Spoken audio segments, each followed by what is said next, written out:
ಮಾನ್ಯರೇ ನಮಸ್ಕಾರ. ಏಪ್ರಿಲ್ 20ರಂದು ಮಾನ್ಯ ಮುಖ್ಯಮಂತ್ರಿಗಳು ಹುಣಸೂರು ತಾಲೂಕಿಗೆ ಬಂದು ಹಲವಾರು ಖಾಸಗಿ ಕಾರ್ಯಕ್ರಮದಲ್ಲಿ ಪಾಲ್ಗೊಂಡು ಹೋಗಿದ್ದಾರೆ. ಆ ಸಂದರ್ಭದಲ್ಲಿ 2 ಬಹುಮುಖ್ಯವಾದ ಘಟನೆಗಳು ಜರುಗಿದವು. ಒಂದು, ಮಠವೊಂದರಲ್ಲಿ ಮುಖ್ಯಮಂತ್ರಿಗಳು ಭಾಗವಹಿಸಿದಾಗ ತಾಲೂಕಿನ ಶಾಸಕರು ತಾಲೂಕಿನ ಸಮಸ್ಯೆಗಳನ್ನು ಅವ್ರ ಗಮನಕ್ಕೆ ತರ್ತಾ ಇದನ್ನೆಲ್ಲ ಬಗೆಹರಿಸ್ಕೊಡ್ಲಿಕ್ಕೆ ಅವಕಾಶ ಮಾಡಿಕೊಡ್ಬೇಕು, ಬಜೆಟಲ್ಲಿ ಇದನ್ನೆಲ್ಲ ಕಾಣಿಸ್ಬೇಕು ಅಂತ ಹೇಳಿ ಕೇಳ್ಕೊಂಡಾಗ ಜೊತೆಗೆ ಮುಖ್ಯಮಂತ್ರಿಗಳಾದಮೇಲೆ 2ನೇ ಅವಧಿಯಲ್ಲಿ ಮುಖ್ಯಮಂತ್ರಿಗಳಾಗಿ 3 ವರ್ಷ ಆದಮೇಲೆ ಮೊದಲನೇ ಸರಿ ಬರ್ತಾಯಿದ್ದೀರಿ, ಹುಣಸೂರು ತಾಲೂಕಿಗೆ ಗಮನ ಹರಿಸ್ಬೇಕು, ಜನರ ಆಶೋತ್ತರಗಳಿಗೆ ನಾವು ಬೆಂಬಲ ನಿಲ್ಲಬೇಕು ಅಂತೇಳಿ ಕೇಳ್ಕೊಂಡಾಗ ಮುಖ್ಯಮಂತ್ರಿಗಳು ಮಾತಾಡೋ ಸಂದರ್ಭದಲ್ಲಿ ಹೇಳಿದರು,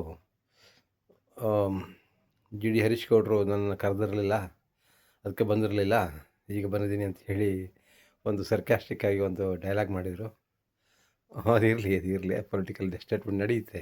ಆದರೆ ಇನ್ನೊಂದು ಮುಖ್ಯವಾದ್ದು, ಕನಕ ಭವನದಲ್ಲಿ ಗಣಪತಿ ಗುಡಿಯನ್ನು ಉದ್ಘಾಟನೆ ಮಾಡಿ ಸಂದರ್ಭದಲ್ಲಿ ಮಾತಾಡುವಾಗ ಮಾಜಿ ಶಾಸಕರ ಕುರಿತು, ಮಂಜುನಾಥ್ ಅವ್ರನ್ನ ಕುರಿತು ಹೇಳಿದ ಮಾತೇನೆಂದರೆ, ಸೆಟ್ಟಲ್ಲಿ ಕರ್ನಾಟಕದಲ್ಲಿ ಇವರೊಬ್ಬರೇ ಶಾಸಕರು ಇರೋದು, ಈ ಸರಿ ನೀವು ಸೋಲಿಸಿಬಿಟ್ರಿ, ಗೆಲ್ಲಿಸಿದರೆ ಅವ್ರನ್ನ ಸಚಿವರನ್ನಾಗಿ ಖಂಡಿತ ಮಾಡ್ತಿದ್ವಿ ಅಂತ ಹೇಳಿದರು.